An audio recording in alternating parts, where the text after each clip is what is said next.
Welcome to the Cohn Zone. Grant Cohn, Lowell Cohn. The 49ers wrapped up practice 3 hours ago. And the news of the day is that Brandon Ayuk and Fred Warner got into fights twice. Not once, but twice. I was there. I saw it. Dad, you heard about it. What is your reaction when you hear about this? I find it very interesting. So Yes. let me ask you a question first. Mm-hmm. The first fight, they were both on the field together. Yes. The second fight, were they on the field together? No. Or did Ayuk come from the sideline? Ayuk came from the sideline. So he wasn't involved, but he Right. involved himself. Yes. Okay. I went to a million training camps. There are always fights. It's a hot day. People are trying very hard. They get pissed off. Mm-hmm. There are always fights. But I think there's more to it than that in this case. I'm going to make the assumption that Warner and Ayuk are not enemies. Right. They're teammates. Yeah. And they got into it. For example, I wouldn't think that after the practice today, they went and had a fight in the locker room. No. They probably went about their business and that's it. It was over with. So I don't think there's anything personal between them. But I do think there was something else going on. I'm not at the workouts, but you're there, and you've been consistently saying that the defense is dominating the offense. Yeah. In fact, kind of pushing it around, making it look bad. Yes. I think Ayuk's a very interesting man. Yeah. I think what he was making a statement. You can't do that to us. Yeah. It's pissing us off. Yeah. I'm standing up for us. Yeah. So the first time, I understand getting into a fight in the heat of battle when you're on the field, but to come off from the sideline is a different act. It's a different intent. It's a different statement. It's saying, I want to get involved. I'm standing up for the offense. And I bet I'm right. And I admire him for that, because you can't have a defense pushing you around. You're right. You're 100% right. But it's more than just pushing them around. I mean, Fred Warner was crossing the line. And you think well, he was knocking people down. He hit Ayuk after the whistle. And then Marcus Johnson was coming around. Picture it. He's running a crossing route, parallel to the line of scrimmage. He catches it. And Warner's waiting for his teammate is waiting for him and just decks him, puts him on the ground. In a football game, that's a great play. But in practice, they always you keep your teammates up, stay on your feet, do not go to the ground. You're supposed to make sure your teammates don't fall down and especially don't knock them down.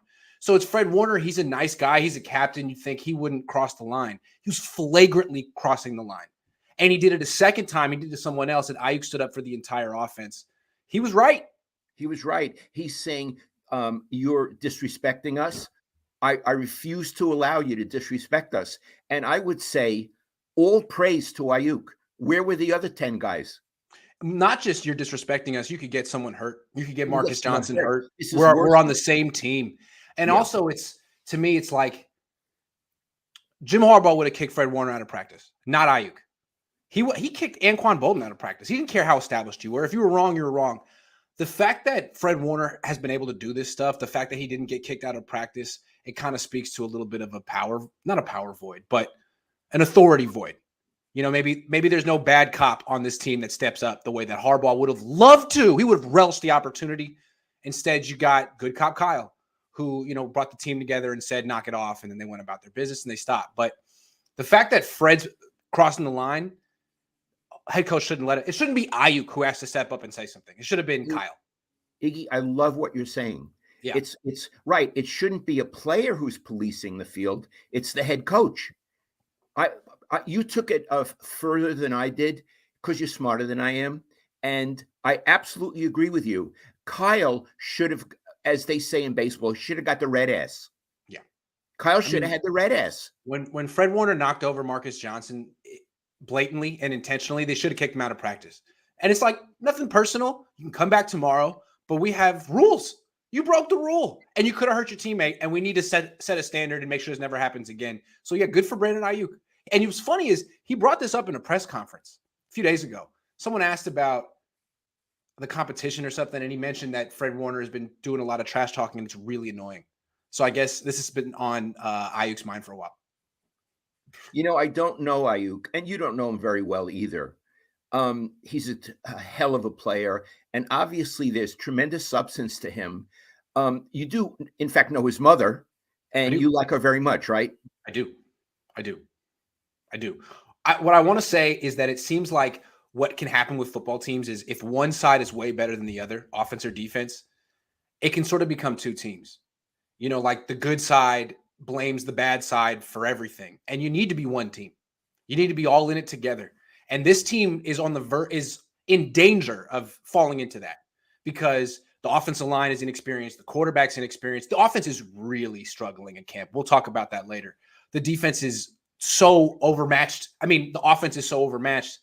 The defense needs to not like rub it in because they need this offense to be good enough for them to win. Right, because they have the same goal. Yeah. What you bring up, Shanahan, is very interesting. Now, he played good cop. He just said, let's knock it off, guys. Yeah. That may work. If that works, fine. But I understand what you're saying. You would have preferred him to make a stronger statement as a coach, i.e., as Harbaugh would have done. And I would have too, honestly. The way Harbaugh would look at it is, if I kick out Fred Warner, I get my point across. Because no one's bigger than Fred Warner. If I uphold this rule with the captain of the team, then everyone will fall in line. But if you don't enforce it with Fred, who else is going to step over the line next? Right? And then when you finally do enforce it, then you're inconsistent.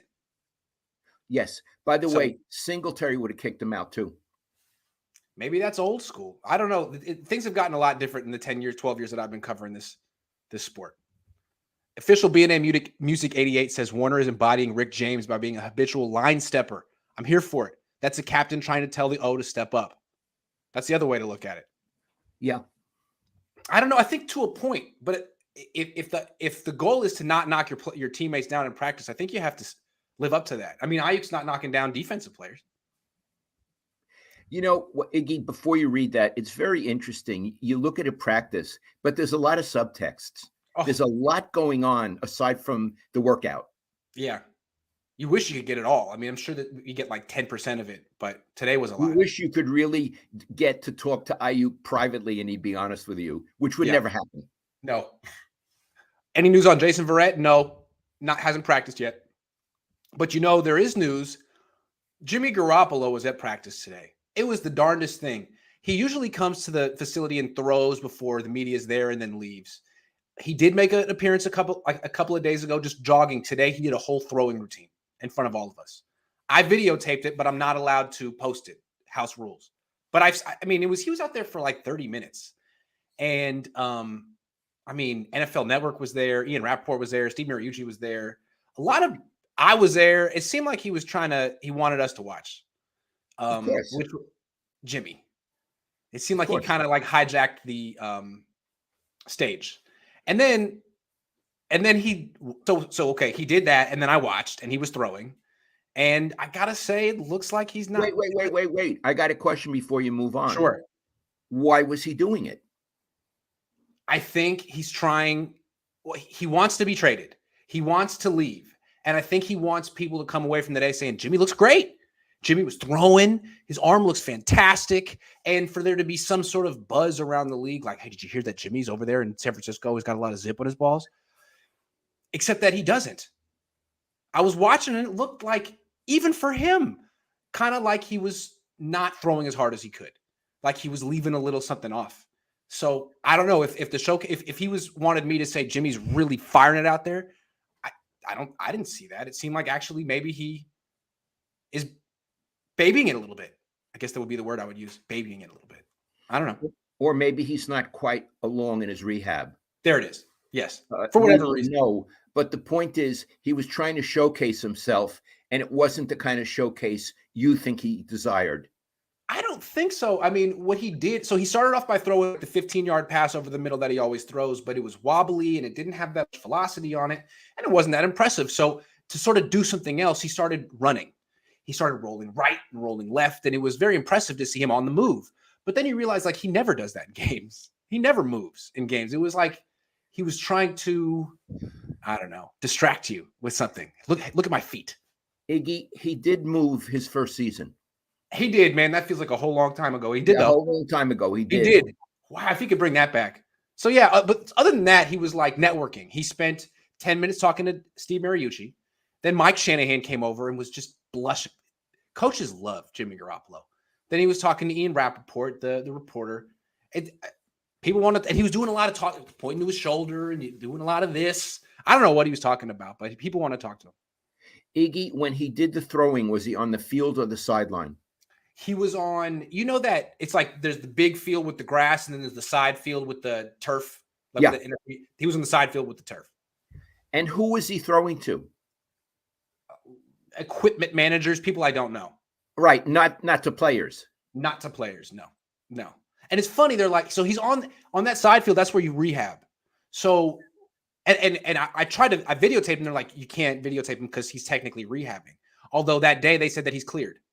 So it's like he's cleared, he's not hurt, but you can't videotape him because he's rehabbing and he's coming back from an injury. It's okay, well, whatever, fine. I don't really care. Yeah. But it's kind of funny how the Niners are trying to like dance around it.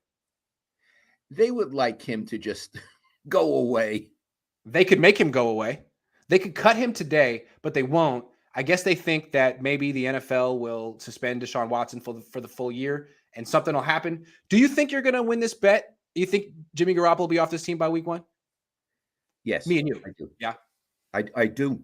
Now, I also thought I'd win the bet on Deebo Samuel, and I got him a hell of a bottle of wine. You did. So they'll just come to their senses at one day and cut him toward the end of this training camp? I do not think he will start the season on the team. What are they waiting for? What are they waiting for? You got me. Well, anyway. You got me. So let me ask you this before you go to the comment. Your reaction to what Jimmy did showcasing himself, did you feel that it was he brave? Did you admire it? Or did you think it was pathetic? I thought it was pathetic. Tell me why. If you want to showcase yourself, be ready. And don't take the focus away from your team. It's Trey's time.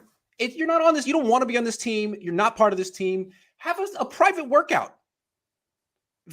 Invite general managers to a field where you're throwing. Why does it have to be here? It just felt like he hijacked the whole thing or tried to. I love it. I love what you're saying. Go away. Go home. And I know it's not all his fault. They haven't cut him. It's like he's kind of in limbo. But what about your former team, your so-called teammates that you care so much about? What are you doing, man? Seems Trey's always said the nicest things about you. Looks at you as an older brother. He loves you, a friend for life. Come on. Yeah. Clearly he's in the position, and it's probably not his fault. He no longer cares about the team. He only cares about his future. And frankly, I would be that way too. True. And I'm sure him and his agent found out that NFL Network was coming today, and they were like, look, go throw in front of them. Let them see you. Because if they see you, they'll talk. They'll tell the next player from NFL Network. Steve Mariucci. He's with NFL. He's with NFL Network. Yeah, he's on TV. Is that where Mike Silver used to be? Yes, it is, but no longer. Mariucci's a very nice man. He is a very nice man. Very nice man. Donald says, "Do you think Fred has a bit of a dirty side to him? Cheat shot on Stafford and cheap shots on his own players." I don't know. He comes across as he's from San Diego. I think he might be an Army brat. He comes across as an Army brat, like he was raised in the military, like he wouldn't do something like that. But yeah, maybe he is. I don't know. Mike says Warner has always been like this. If you watch post games, talks mad shit, pushing limits. I think it's good to have some edge, especially on D. It is, but Iggy makes a good point. You don't want to hurt your guys. Yeah. James Rodriguez says, appreciate you, your pop, and what you do for us fans. Cheers. Thank you, James. Jackson Black says, maybe Kyle told Warner to push buttons today. Well, that's not good. Hey, potentially injured Brandon Ayuk. I don't believe that he did. I don't think so. Prince KO says, do you find it strange Jimmy hasn't publicly asked for a release so he can compete for a starting job? At this rate, he might have to retire. It goes against his whole persona. He's the good guy. He would never ask for a release. I don't know. It doesn't seem like he's not going to have to retire. He's going to get a job. He'll get a job. Johns George says, when is Mondays with, I don't know, Johns. We'll see. Dylan says, 2 Broncos tore their ACLs today and Fred is blindsiding people. I get being aggressive, but there is a line. Can we please get Jimmy G off the field? Yep. Agree with that. Let's move on. Okay. You had a question. We were talking on the phone and you wanted to know, you wanted me to compare Jimmy Garoppolo and Trey Lance. Explain. Okay. How. Yeah. Again, Iggy is our eyes and ears at the practices. I'm not credentialed to go anymore. And Iggy is high on Trey Lance. So I always want details. So my question is twofold. In practices, training camp, not games, what does Trey Lance do better than Jimmy? And what did Jimmy, not this season, but prior to this injury, what did Jimmy do better than Trey Lance? Why don't you start with what Trey does better than Jimmy? Okay. This is a great question, and it's pretty stark. There's two things that Trey does better than Jimmy in practice right now. First of all, downfield throwing. Trey's really good. He hits at least one 20-yard throw a day. He's very aggressive. He's looking to throw the ball down the field. And so far, he's completing the downfield throws, stuff longer than 20 yards in the air at a very high rate. That's a good sign because Jimmy doesn't even throw those passes. It's not even something that he necessarily looks to do. And Trey Lance is looking at it a lot, and he's been efficient with it. So that's a big difference right away. And then there's the other thing. Like in practice, there's no sacks, but you can't touch the quarterback. But it's kind of understood when there's a sack. Guy runs by the quarterback, things kind of break down, and the quarterback is free to to extend the play, run around, find a throw, practice something. Jimmy was terrible at that. He wouldn't even do it, at least in practice. He was very stationary. And so everything would have to happen in 2 or 3 seconds. And if it didn't, there was nothing more that was going to happen.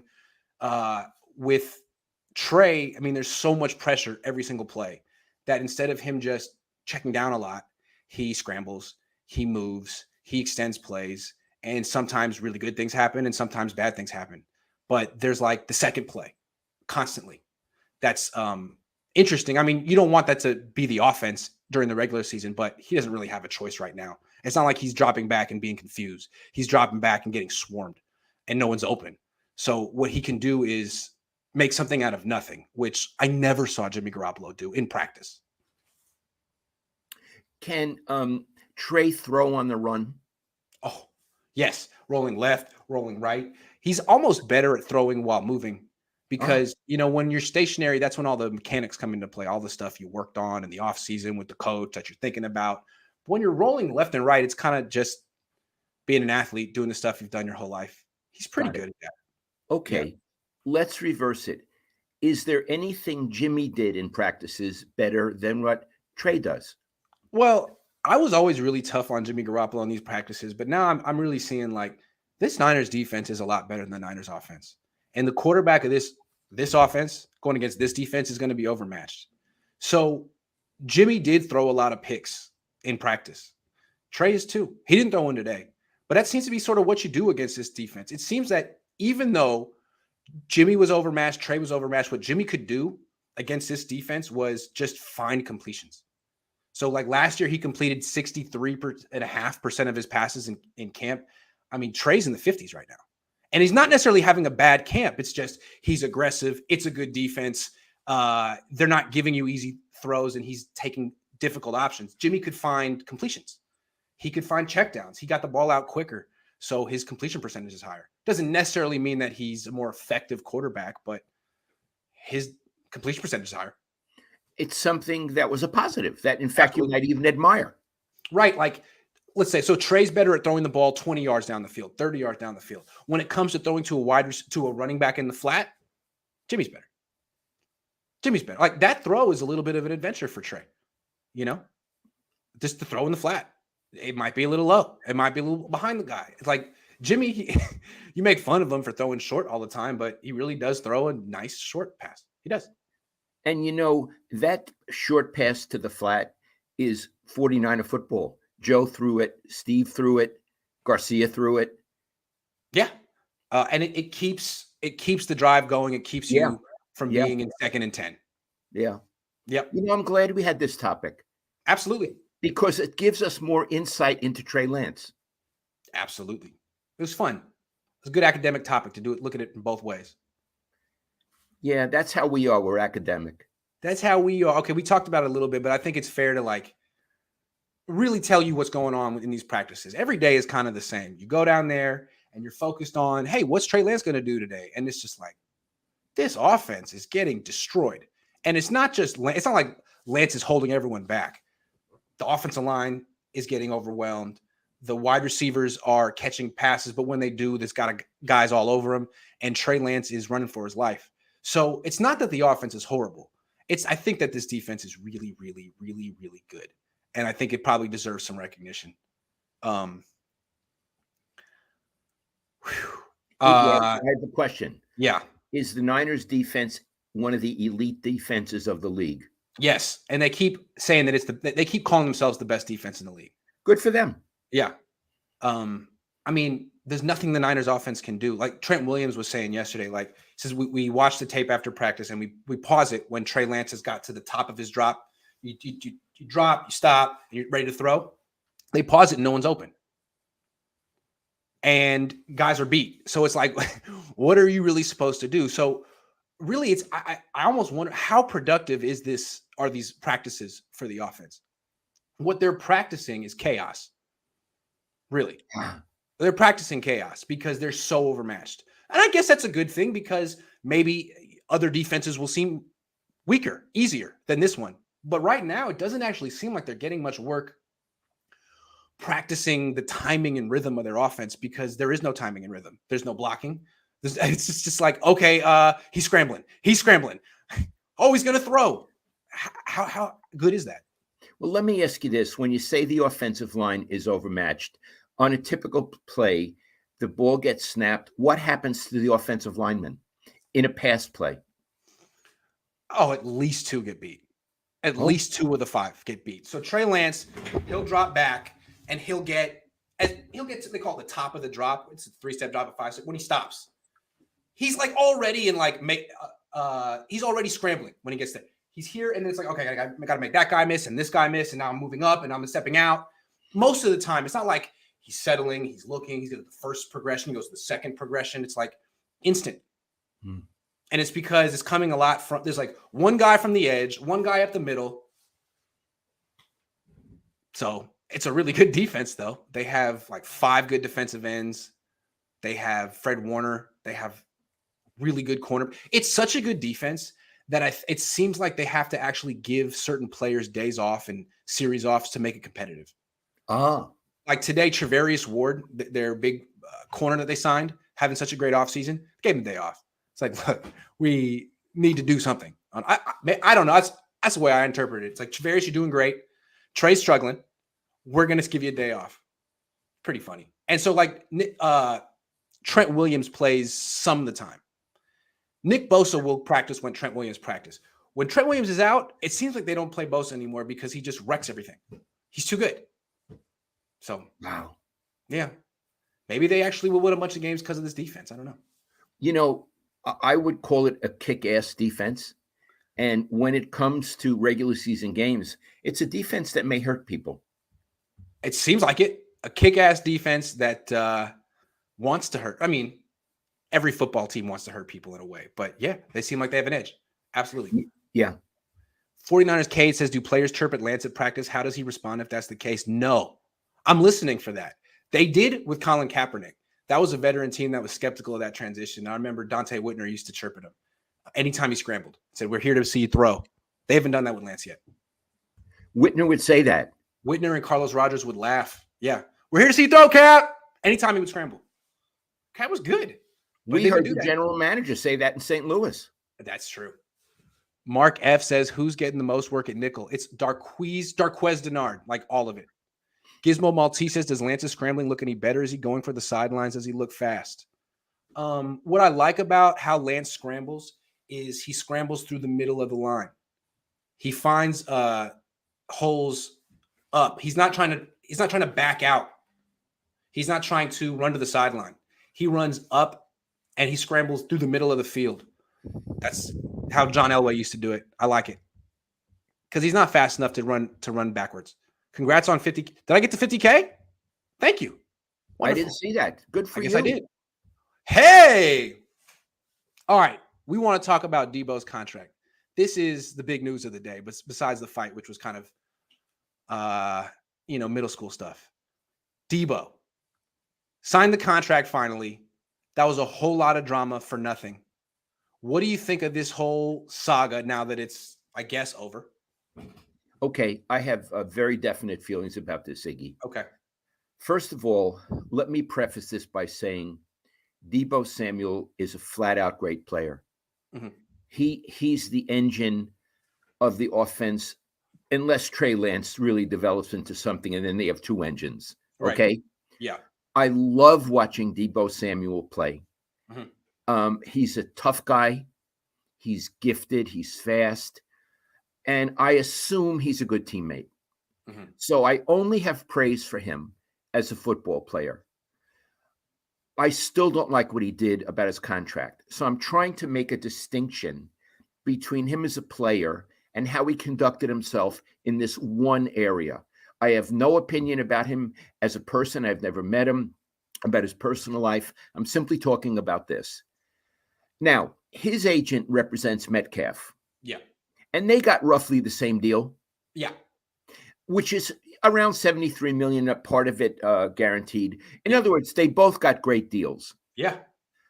Early on, and correct me if I'm wrong, Samuel started, I don't want to be traded because they're not coming through. I want to be traded.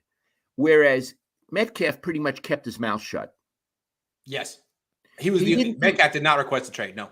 No, he did not request a trade. So No. you have two really outstanding players represented by the same agent, one shooting his mouth off and the other letting business take its course. Mhm. Everybody who hasn't been living under a rock for the last year knows that the Niners were never going to let Deebo Samuel go, Mhm. and they would sign him to a very fair and good deal. Everybody knew that. Yeah. I assume the agent knew it. So my question is, what the hell was Deebo Samuel thinking? Yeah. Did he think that by throwing a fit like a 6-year-old, didn't he take he stopped following the Niners on He took all his Twitter pictures out where he was wearing Niner stuff.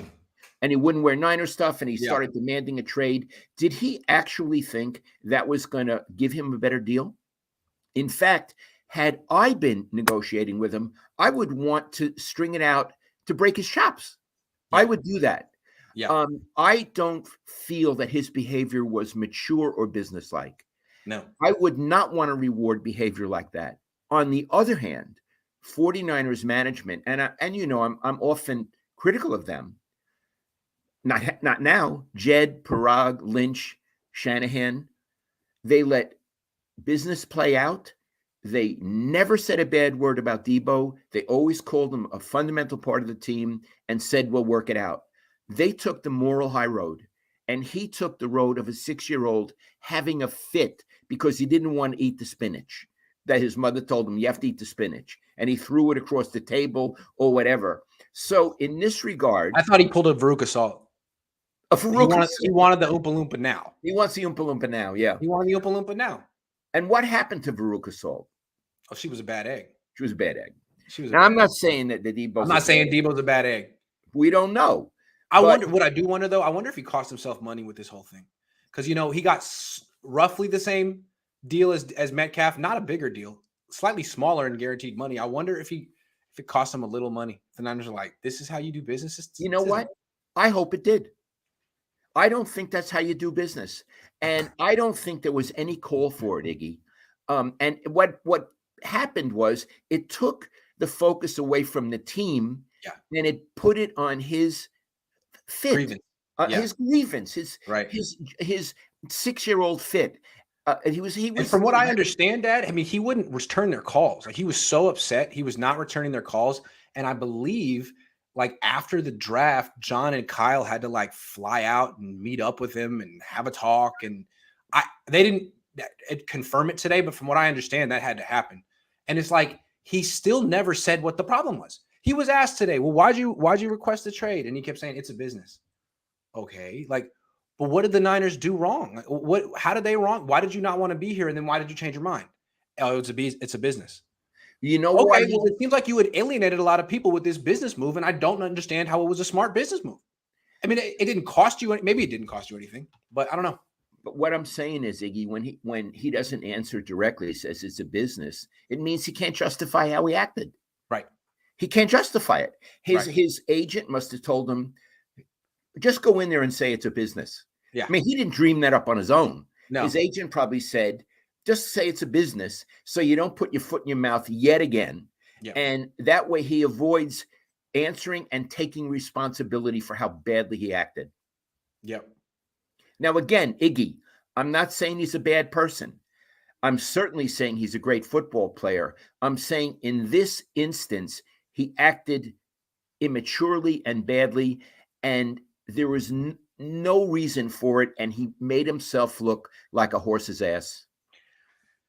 And he alienated himself with a lot of fans who I don't think will ever look at him the same way, or Yeah.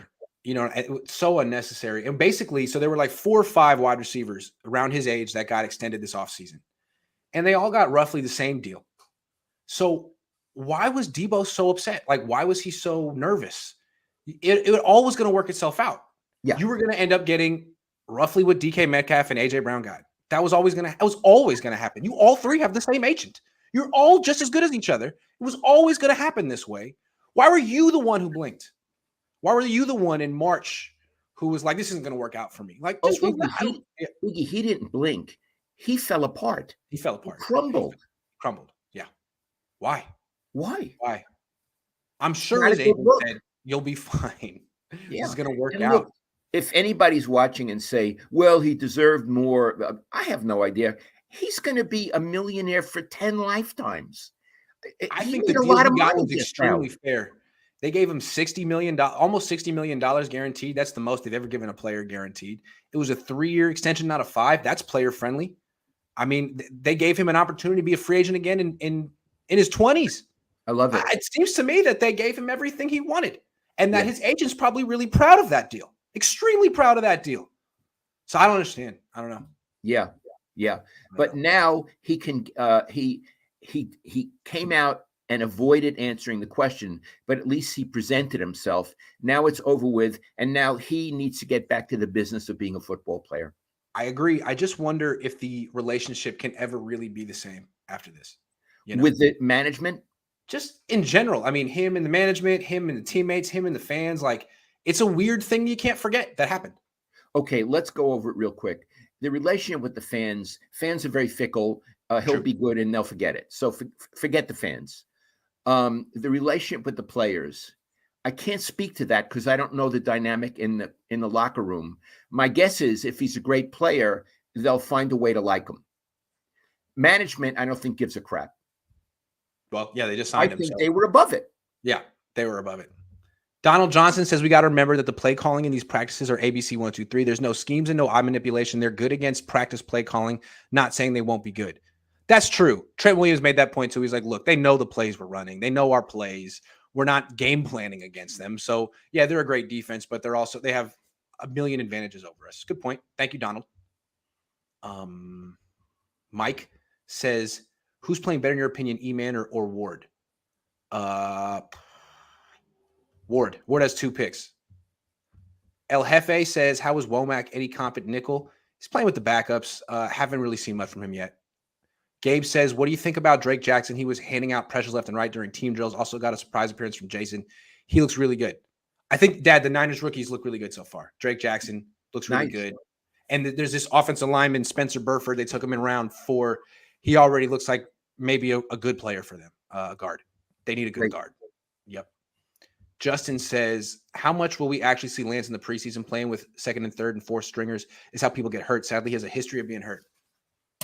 I'm not sure we'll see that many starters in the preseason this year. I don't know. They have 3 games in 12 days in the that's their preseason. They only have 3 games right now. You won't see him much in game 3. Forget game 3. But I think in the first game and the second game, Lance will play at least the first quarter with the one. The first game, if the way they used to be was it'd be like a drive or 2 and then a quarter or 2 and then a half. So maybe I don't know how they'll do it now. Will they have a dress rehearsal? We'll see. Gabriel says, I think the trade request was a negotiation tactic from his agent and never supposed to go public, but his brother leaked, so they changed plans. AJ Brown also requested a trade. Nobody knew about it. No. Thank you, Gabriel. But Deebo officially requested a trade through Jeff Darlington. Jeff Darlington reported it. Deebo Samuel was a source. Deebo Samuel retweeted the report. No. He went to Jeff Darlington. I don't know if it was the agent's suggestion or not, but I doubt it was because his other clients didn't do that. Anyway, David Velez says, I don't believe for the B second that Barag didn't try to lowball him like crazy. I do the same thing. If I get a lowball offer for a job, I just get up and leave, negotiate this, deuces. He could have got up and left. He didn't have to throw a tantrum. Ryan Hensley says, love to see Lowell's all-time 49ers QB ranking. Well, Joe's starting with Joe. Joe's the best, and Steve. Steve really thinks. I've talked to him. He thinks he's as good as Joe. And who am I? I would put him a little bit behind Joe, just because of Joe's demeanor, and also Joe won 4 Super Bowls. Iggy, that's a big deal. Let me ask you a question. Better quarterback all time, Steve Young or Aaron Rodgers? Oh, I think Steve's more of a winner. Thank you. What do you think? I agree. I mean, Aaron Rodgers is great. Yeah. But I think there's something so sour about him. I don't think some of his teammates like him. And really, he loses sometimes when he should win. Steve generally won when he should win. Yeah. The way I look at Rodgers is that he's really great, but in the playoffs, he almost becomes too conservative, and he'll lose a game that he should win just because he never really took a chance. And like he'll just be like, well, my numbers were good. Sorry. Yeah. I would prefer Steve. Yeah, I agree. He top 10 quarterback of all time. Better than Drew Brees, Aaron. I mean, it's better than some of the greatest quarterbacks of all time. Steve. He's one of the greatest quarterbacks of all time. One of the 10. Yeah, absolutely. Any thoughts on the top 10 list of most valuable U.S. sports franchises? Cowboys number 1, Niners number 9, Warriors number 4. Is that true? The Warriors are worth more than the Niners? Wow. How did Jed York mess that up? Well, maybe when he moved the team to Santa Clara. Wow. I'd like to investigate that a little more. Yeah, I'll have to see that. We'll come back to that one. Travis says, will the front seven make the offensive line pretty decent? I mean, if iron sharpens iron, sure, I guess. We'll see. I just want you to know that this rookie, Spencer Burford, watch his highlights. He played really well today. He might be good. Dad, I'm schwitzing. Was it hot in Oakland today? Not up here. You're hot in your office? Yeah, but I'm wearing black. It's a mistake, and I'm wearing a jacket. That's also a mistake. Schwitzen is Yiddish for sweating. It's true. We speak Yiddish to each other every once in a while. We try. Although your parents didn't teach you, so you couldn't teach me. No, I really couldn't. You have about 11 words. That's good though. It's pretty good. Yeah. Does that mean we did all our topics? I think that means we did all our topics. So, well, Dad, I really enjoyed it today. I enjoyed it too. Why don't I give you a call? Okay. Love you. Love you too, Dad. Thanks for watching, everyone.